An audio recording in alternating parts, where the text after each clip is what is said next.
ಆಜಿ ಮಸಾಲ. ಎಂತ ಅಡಿಗೆಯ ರುಚಿಯಾಗೋ ರಹಸ್ಯವು 20 ರೂಪಾಯಿ.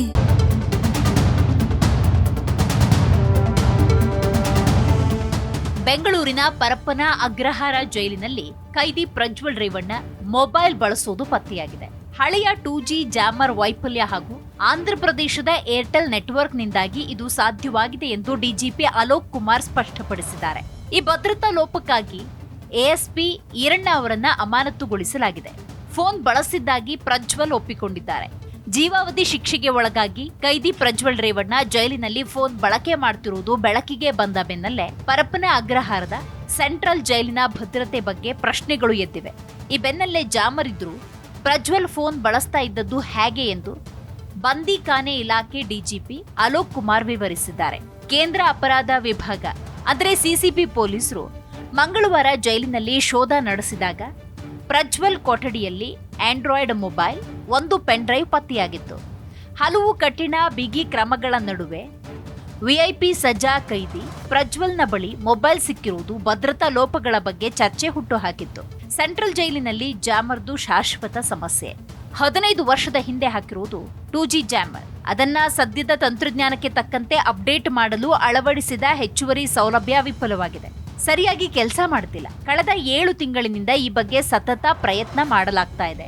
ಇಂದಿಗೂ ಬಗೆಹರಿದಿಲ್ಲ ಅಂತ ಮಾಹಿತಿ ಕೊಟ್ಟಿದ್ದಾರೆ. ಜೈಲಿನಲ್ಲಿ ಜಿಯೋ, ವಡಾಫೋನ್, BSNL ನೆಟ್ವರ್ಕ್ ಸಿಗಲ್ಲ. ಆದ್ರೆ ಆಂಧ್ರಪ್ರದೇಶದ ಏರ್ಟೆಲ್ ಸಿಮ್ನ ನೆಟ್ವರ್ಕ್ ಸಿಗತ್ತೆ. ಆ ಬಗ್ಗೆ ಏರ್ಟೆಲ್ ಬಳಿಯೂ ವಿಚಾರಣೆ ನಡೆಸಿದ್ದೇವೆ. ಸಮಸ್ಯೆ ಬಗೆಹರಿದಿಲ್ಲ. ಸದ್ಯ ಏರ್ಟೆಲ್ ವಿರುದ್ಧ ದೂರು ನೀಡಿ ತನಿಖೆಗೆ ಸೂಚನೆ ನೀಡಿದ್ದೇವೆ. ಅವರ ಮೇಲೆ ಕ್ರಮ ಆದಾಗ ಸಮಸ್ಯೆ ಕಡಿಮೆಯಾಗತ್ತೆ ಎಂದು ಡಿಜಿಪಿ ತಿಳಿಸಿದ್ರು. ಪ್ರಜ್ವಲ್ ರೇವಣ್ಣ ಫೋನನ್ನ ಎಷ್ಟು ದಿನಗಳಿಂದ ಬಳಕೆ ಮಾಡುತ್ತಿದ್ದಾನೆ? ಅವನ ಕೈಗೆ ಮೊಬೈಲ್ ತಂದು ಕೊಟ್ಟವರು ಯಾರು?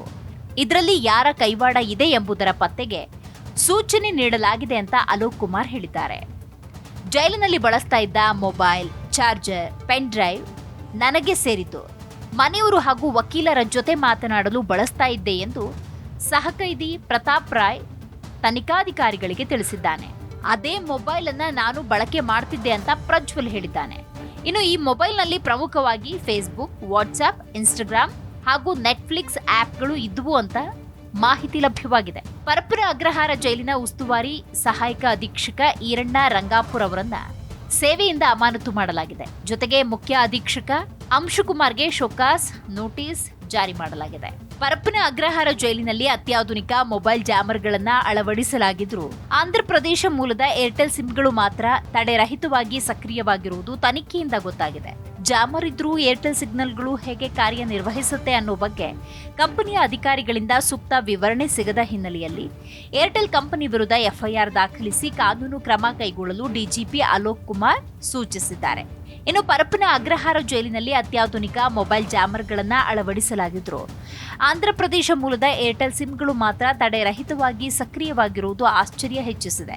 ಇನ್ನು ಪರಪ್ಪನ ಅಗ್ರಹಾರ ಕೇಂದ್ರ ಕಾರಾಗೃಹದ ಮೇಲೆ ಸಿಸಿಬಿ ದಾಳಿ ನಡೆಸಿತ್ತು. ಈ ವೇಳೆ ಅತ್ಯಾಚಾರ ಪ್ರಕರಣದ ಸಜಾ ಕೈದಿ ಮಾಜಿ ಸಂಸದ ಪ್ರಜ್ವಲ್ ರೇವಣ್ಣ ಕೊಠಡಿಯಲ್ಲಿ ಮೊಬೈಲ್ ಹಾಗೂ ಪೆನ್ ಡ್ರೈವ್ ಪತ್ತೆಯಾಗಿತ್ತು. ಇದೀಗ ಜೈಲಿನಲ್ಲೂ ಪ್ರಜ್ವಲ್ ರೇವಣ್ಣ ಅಶ್ಲೀಲ ಚಿತ್ರಗಳನ್ನ ನೋಡ್ತಾ ಇದ್ರು ಅನ್ನೋ ಮಾಹಿತಿ ಇದೆ.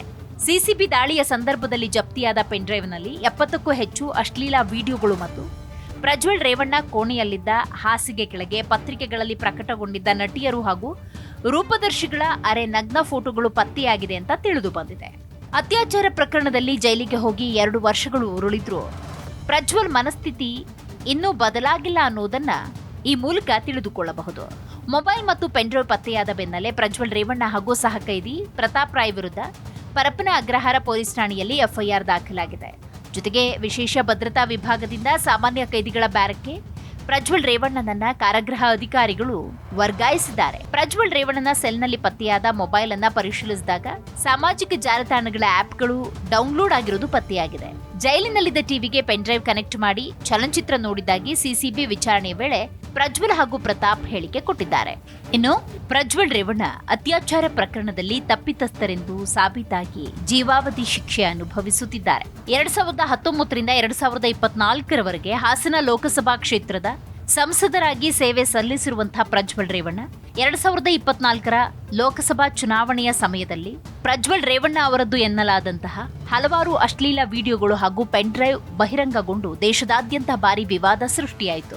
ಸಂಸದರು ಹಾಗೂ ಶಾಸಕರ ವಿಶೇಷ ನ್ಯಾಯಾಲಯ ಮಹಿಳೆಯ ಮೇಲಿನ ಅತ್ಯಾಚಾರ ಹಾಗೂ ದೌರ್ಜನ್ಯ ಪ್ರಕರಣದಲ್ಲಿ ಇವರನ್ನ ಅಪರಾಧಿ ಎಂದು ಘೋಷಿಸಿ ಜೀವಾವಧಿ ಶಿಕ್ಷೆ ಹಾಗೂ 10 ಲಕ್ಷ ದಂಡ ವಿಧಿಸಿದೆ. ಪ್ರಸ್ತುತ ಬೆಂಗಳೂರಿನ ಪರಪ್ಪನ ಅಗ್ರಹಾರ ಕೇಂದ್ರ ಕಾರಾಗೃಹದಲ್ಲಿ ಜೈಲು ಶಿಕ್ಷೆಯನ್ನ ಪ್ರಜ್ವಲ್ ರೇವಣ್ಣ ಅನುಭವಿಸುತ್ತಿದ್ದಾರೆ. ಜೈಲಿನ ನಿಯಮಗಳ ಪ್ರಕಾರ ಇವರಿಗೆ ಗ್ರಂಥಾಲಯದ ಕ್ಲರ್ಕ್ ಕೆಲಸ ನೀಡಲಾಗಿದೆ.